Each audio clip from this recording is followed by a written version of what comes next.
आज का ये एपिसोड शुरू करने से पहले एक छोटी सी बात। क्या आप भी अपना पॉडकास्ट बनाने की सोच रहे हैं? तो एंकर ट्राई कीजिए। ये पॉडकास्ट बनाने का सबसे आसान तरीका है।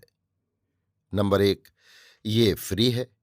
नंबर 2, इसमें कई सारे ऐसे टूल्स हैं जो आपको अपने फ़ोन और कंप्यूटर पर रिकॉर्ड और एडिट करने की फैसिलिटी देते हैं। नंबर 3, आप अपने पॉडकास्ट को डिस्ट्रीब्यूट भी कर सकते हैं, जिससे इसे स्पॉटिफाई और दूसरे प्लेटफॉर्म पर सुना जा सके। तो डाउनलोड कीजिए फ्री एंकर ऐप या विजिट कीजिए anchor.fm पर अपना पॉडकास्ट स्टार्ट करने के लिए।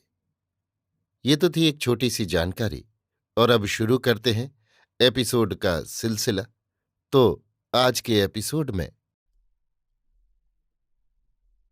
लीजिए सुनिए रविंद्रनाथ टैगोर के लिखे उपन्यास चोखेर बाली के हिंदी अनुवाद आंख की किरकिरी का भाग 9, मेरी यानी समीर गोस्वामी की आवाज में।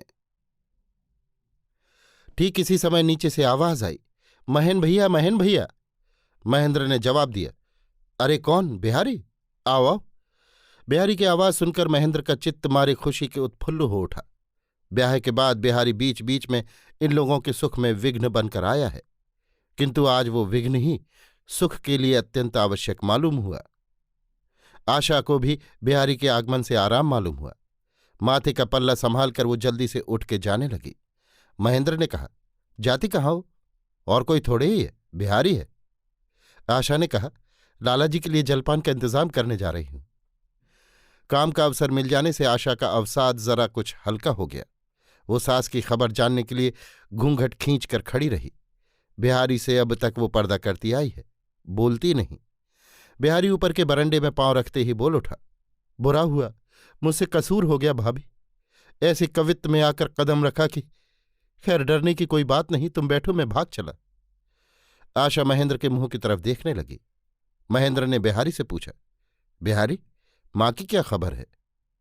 बिहारी ने कहा, माँ चाची की बात आज क्यों भाई साहब? उसके लिए बहुत समय पड़ा है। Such a night was not made for sleep nor for mothers and ants.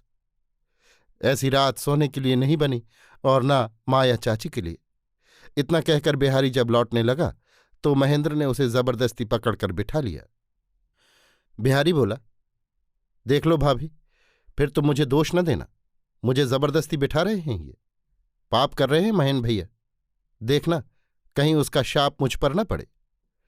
आशा कुछ जवाब न दे सकने के कारण ही ऐसी बातों से झुंझला उठती है, और बिहारी उसे जानबूझकर परेशान किया करता है। बिहारी ने कहा, घर का ठाठ तो वर्णनातीत हो रहा है, माँ को बुलाने का क्या समय अभी नहीं हुआ? महेंद्र ने कहा, तुम भी खूब हो, हम लोग तो उनकी राह ही देख रहे हैं।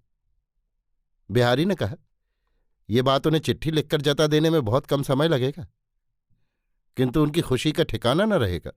भाभी, इसके लिए तुम्हें महेन भैया को 2 मिनट की छुट्टी देनी होगी। मेरी तुमसे इतनी सी प्रार्थना है। आशा गुस्सा होकर चली गई। उसकी आंखों से आंसू गिरने लगे।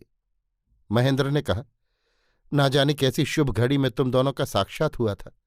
संधि अंत तक हुई ही नहीं, हमेशा खटपटी ही बनी रहती है।